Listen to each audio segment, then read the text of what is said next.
মুহাম্মদ সাল্লাল্লাহু আলাইহি ওয়াসাল্লাম একটি রাষ্ট্রের প্রধান হলেন। একদিকে তিনি নবী, নবীদের নবী, নবীদের ইমাম, আরেকদিকে তিনি মসজিদে নববীর তিনি হচ্ছেন ইমাম খতিব, আরেকদিকে তিনি হচ্ছেন ধর্মীয় নেতা, একটা রিলিজিয়াস রিভুলার, একজন ধর্মীয় সংস্কারক মুহাম্মদ সাল্লাল্লাহু আলাইহি ওয়াসাল্লাম। সেই নবী মদিনায় গিয়ে রাষ্ট্রপ্রধান হলেন। তার কন্যা নবীজি একজন মহিলার প্রতি খুব দুর্বল ছিলেন। সে মহিলার নাম হলো খাদিজা বিনতে খুয়াইলিদ। ভক্তি, শ্রদ্ধা, ভালোবাসা নিয়ে পড়েন রাদিয়াল্লাহু তাআলা আনহা। এই মহিলার প্রতি রাসূলুল্লাহ কিছু দুর্বলতা ছিল, সফট কর্নার ছিল। এই মহিলা ইন্তেকালের পরে আরেকটা মহিলার প্রতি রাসূলুল্লাহর একটা দুর্বলতা ছিল। সে মহিলার নাম হলো ফাতেমা বিনতে মুহাম্মদ সাল্লাল্লাহু আলাইহি ওয়াসাল্লাম।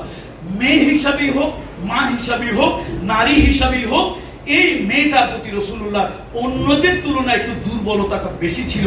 নবীজি এত ভালোবাসতো, কোথায় যাওয়ার সময় সবার পরে এই মেয়েটার সাথে দেখা করত। কোথা থেকে আসলে যা কিছু নিয়ে আসুক, খালি হাতেও যদি আসে আর কিছু নিয়ে যদি আসে, প্রথম দেখাটা কার সাথে? ওই ফাতেমার সাথে। এত ভালোবাসতো নবীজি। সেই মেয়ে মদিনার নবী প্রেসিডেন্ট। আমাদের দেশে সুবহানাল্লাহর ফজিলতের ওয়াজ হয়, তারপরে আলহামদুলিল্লাহর ফজিলতের ওয়াজ হয়, তারপরে কদু খাওয়া, জিলাপি খাওয়ার ফজিলতের ওয়াজ হয়, কিন্তু এই ওয়াজগুলি আমাদের সমাজে হয় না। বাপ হলো মদিনার প্রেসিডেন্ট, তার কাছে তার সব থেকে ভালোবাসার মেয়ে। গোটা পৃথিবীর মানুষের মধ্যে যারা ভালোবাসে, সে মেয়েটার নাম কি? সেই মেয়েটা এসে বলতেছে বাবাকে, বাবা বাবা আমার একজন দাসী দেন, একটা চাকরানি দেন। কেন?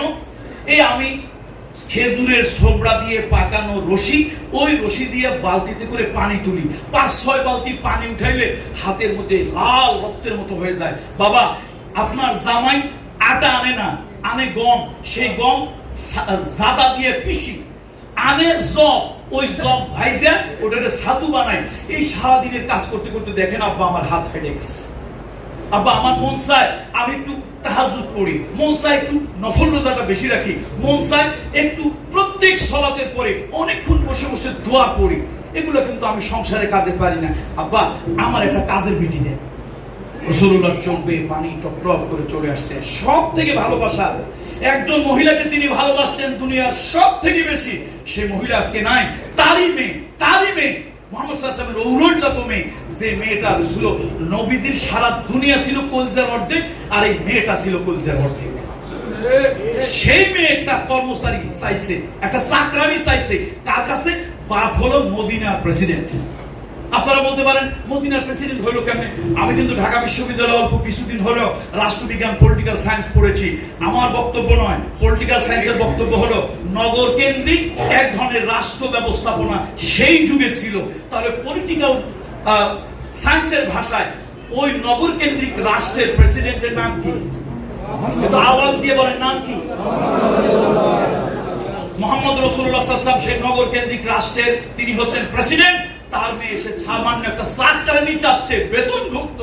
নবীজির চোখের কোণায় পানি চলে আসলো, আবেগে চোখের পানি ছেড়ে দিয়ে বললেন, মা এখন পর্যন্ত নতুন একটা রাষ্ট্রের দায়িত্ব আমি হাতে নিয়েছি, এতিমের কাছে ঠিক মতো খোঁজ নিতে পারি নাই, বিধবার ঘরে ঠিক মতো খাবার পৌঁছাইতে পারি নাই, কার কি প্রয়োজন জনগণের সেই প্রয়োজনটা মেটাতে পারি নাই। আমি আমার হিন্দু সম্প্রদায়ের যে সকল শিক্ষক মন্ডলী এসেছেন, আমি আপনাদেরকে হৃদয় জড়িয়ে ধরে উষ্ণ অভিনন্দন জানাচ্ছি, সুস্বাগত জানাচ্ছি। আমি আমার স্রষ্টা সৃষ্টিকর্তার কাছে আপনাদের জন্য দোয়া করছি। আসুন আপনি একটু জেনে নেন, মহামানব মুহাম্মদ সাল্লাল্লাহু আলাইহি ওয়াসাল্লাম তিনি একটা ধর্মের নেতা, আবার তিনি রাষ্ট্রের প্রেসিডেন্ট। অথচ ওই রাষ্ট্রের অন্যান্য ধর্মাবলম্বী যারা ছিলেন, তাদের ধর্মীয় অধিকার, তাদের যে রিলিজিয়াস রাইটস, সে রাইটস গুলো, অধিকার গুলো তিনি 100% আদায় করেছেন, 100% আদায় করেছেন। মুহাম্মদ সাল্লাল্লাহু আলাইহি ওয়াসাল্লাম গিয়ে বিচারকের আসনে বসেছেন, তার কাছে একটা বিচার মামলা এসেছে। সেই মামলা একজন হলো মুসলমান, একজন হলো অমুসলিম। দুজনের মামলা রাসূল শুনলেন। সবকিছু শোনার পরে আল্লাহ নবী বললেন মুসলমানের পক্ষে না, অমুসলিমের পক্ষে রায় দিলেন। মুসলমানের কাছে প্রেস্টিজে লাগলো, আমার দল ক্ষমতায়, আমার দলের ক্ষমতায় থাকার পর আমার আদালতে রায় আসছে আমার বিরুদ্ধে, আমি মানুষের মুখ দেখাবো কেমনে? আমার পক্ষে রায় না এসে আর এক ধর্মের লোকের পক্ষে রায় এসেছে, তিনি চলে গেলেন সাইয়্যিদুনা ওমরের কাছে, চলে গেলেন সাইয়্যিদুনা ওমর রাদিয়াল্লাহু তাআলা আনহুর কাছে রিভিউ করার জন্য, এটাকে বলে সানি বিচার করার জন্য। সাইয়্যিদুনা ওমর শুনে তাকে একটা কল্লাটার উপর একটা তরবারি মারলেন, 10-20 হাত দূরে কল্লাটা ছিটকে গেল। এই কাজ ওমর কেন করলো? মদিনার লোকদের মধ্যে আবার সেই কলহ দানাত বেঁধে উঠলো, মাথা চাড়া দিয়ে উঠলো, সবাই রক্তক্ষয়ী সংঘর্ষে লিপ্ত হবে। ওমর এই কাজটা কেন করলো? আকাশ থেকে আল্লাহ ফরমান দিলেন, এই চুপ করো সবাই, খবরদার, তরবারি যার যার কোষবদ্ধ করো। আমার ওমর যা করেছে পৃথিবীর কেউ সমর্থন না দিলে আমি আরশের মালিক আল্লাহ সমর্থন দিচ্ছি। তার কারণ ও তো মুসলমান চেহারায় ভেসে, ও তো একটা হিপোক্রেট, ও মুনাফিক। নবীজি সে তো ধর্ম দেখে বিচার করে নাই, সে বিচার করছে অধিকার দেখে। অমুসলিম হোক, হিন্দু হোক, বৌদ্ধ হোক, খ্রিস্টান হোক, তার যদি অধিকার থাকে, তার যদি রাইট থাকে, মামলার মেরিট যদি তার দিকে থাকে, তাহলে দলীয় বিবেচনায় মামলা আর একদিকে যেতে পারে না, ধর্মীয় বিবেচনায় মামলা আর একদিকে যেতে। সেজন্য আমার নবী সাক্ষ্য দিয়েছে, ওই অমুসলিমকে রায় দিয়েছে, এটা আমি আল্লাহ আরশের মালিক মেনে নিয়েছি।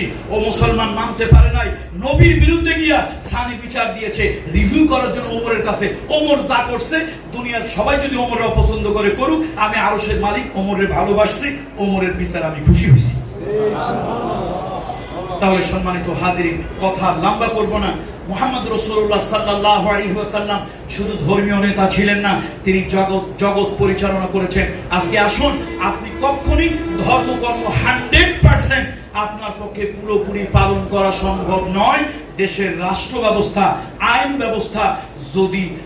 ব্যবস্থা যদি আল্লাহ এবং রাসূলুল্লাহ না হয়।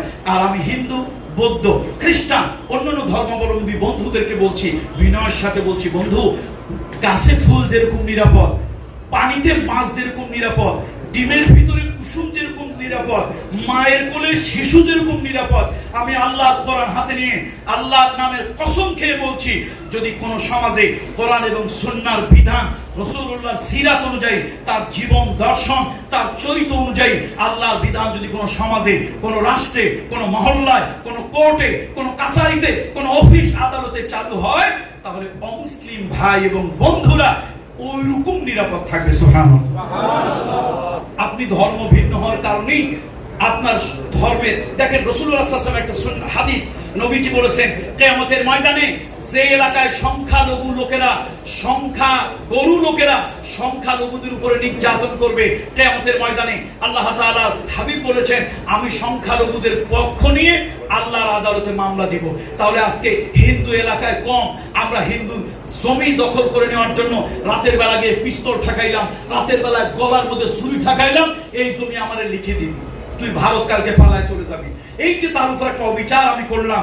মুহাম্মদ রাসূলুল্লাহ বলেছেন, আল্লাহর হাবিবের সহিহ হাদিস, কিয়ামতের ময়দানে ওই হিন্দু লোকটার পক্ষে রাসূলুল্লাহ দাঁড়াবেন, আর আমার বিরুদ্ধে, আমার মুসলমানের বিরুদ্ধে আল্লাহর আদালতে নালিশ দিয়ে বলবেন, আল্লাহ, এই লোকটা ধর্ম ভিন্ন, কিন্তু তার উপরে এরকম অস্ত্র ঠাকাইয়া তাকে জবরদস্তি জুলুম করা হয়েছিল। শোনেন, নামাজের বিচার আল্লাহ করবেন, রোজার বিচার আল্লাহ করবেন, কিন্তু জুলুমের বিচার দুনিয়া এবং আখিরাতে আল্লাহ করবে। এই জন্য রাসূলুল্লাহ সাল্লাল্লাহু আলাইহি ওয়াসাল্লামের বিধান, ইসলামী সকল আলেম, মাযহাব, আহলে হাদিস হোক, হানাফি হোক, সালাফি হোক, শাফি হোক, সব মানহাজের